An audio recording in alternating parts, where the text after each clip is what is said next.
I get a knock at the door, and here, two guys in a suit. I'm from the FBI. The first thing I have to say is, what took you guys so long? I told them the truth.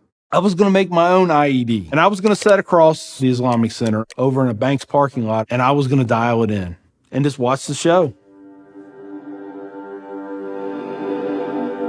Growing up, I saw a movie, and it was Rambo. Rambo was tough, respected. He had intestinal fortitude. I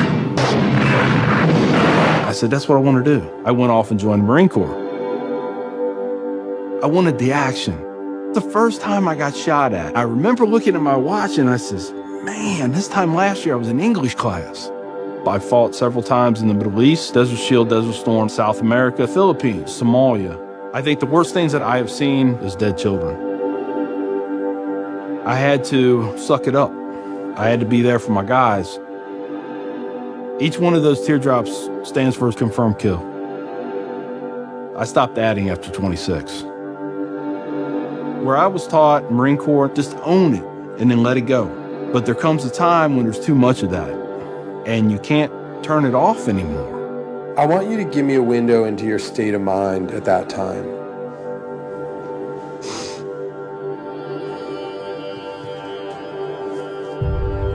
One time, my wife and I went to a DSW, and I saw in the distance these two women in black burqas in my store.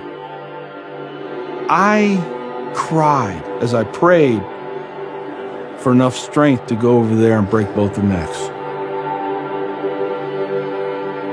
I was just angry. I was just full of hate, and it just fed off itself. At that point, I was drinking a half gallon of vodka every 2 days. I had devised a plan, create my own IED, homemade bomb, and I was going to set it off right outside the Muncie Islamic Center.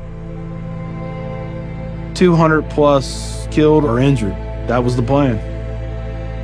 I saw an opportunity to do one last thing for my country. This was my rationale. I knew I would end up in a federal prison with a needle in my arm. I didn't care. My hatred of Islam, it was the only thing that was keeping me alive. So one day my daughter comes home, second grade maybe. She was telling me about this little boy who sat across from her. His mom came to get him. She said she had scarves on her, and she had a dress all the way down to her feet, and you couldn't see her on nothing but her eyeballs. At that point, I snapped. Started spewing things out of my mouth that should never be said in front of children or anything. She didn't say anything. It was the look on her face. I remember my daughter looking at me like I was absolutely the craziest person on the face of the earth. She was my little buddy. She used to say we were road dogs. I know I saw it in her eyes. I made her question that love. And that's when a light bulb came on. I decided to give the people of this community one more chance. So I went to the Islamic Center, see a gentleman in the shoe room taking off his shoes. He looks at me and he smiles.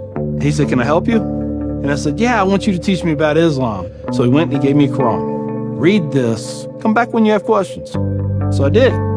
And I would see things in the book. I'd be like, there it is. I got them right there. Explain that to me. And they would. This was a kind of awakening. Long story short, 8 weeks after that first day I stepped into the Islamic Center, I became a Muslim.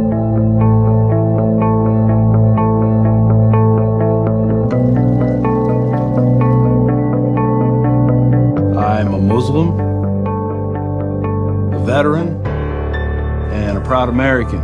I had learned that I was completely wrong about everything that I felt. You know, Judaism had a message, Christianity had a message, Islam had a message. Funny thing is, though, it was the same message. It was about peace, and it was about love. Please join me in welcoming Mr. McKinney. My big thing is now to stop the hate. Nothing good has ever come out of hatred. I've done too many things. I've hurt a lot of people. I have to live with that. But if I can stop somebody else on the path of non-forgiveness, I won.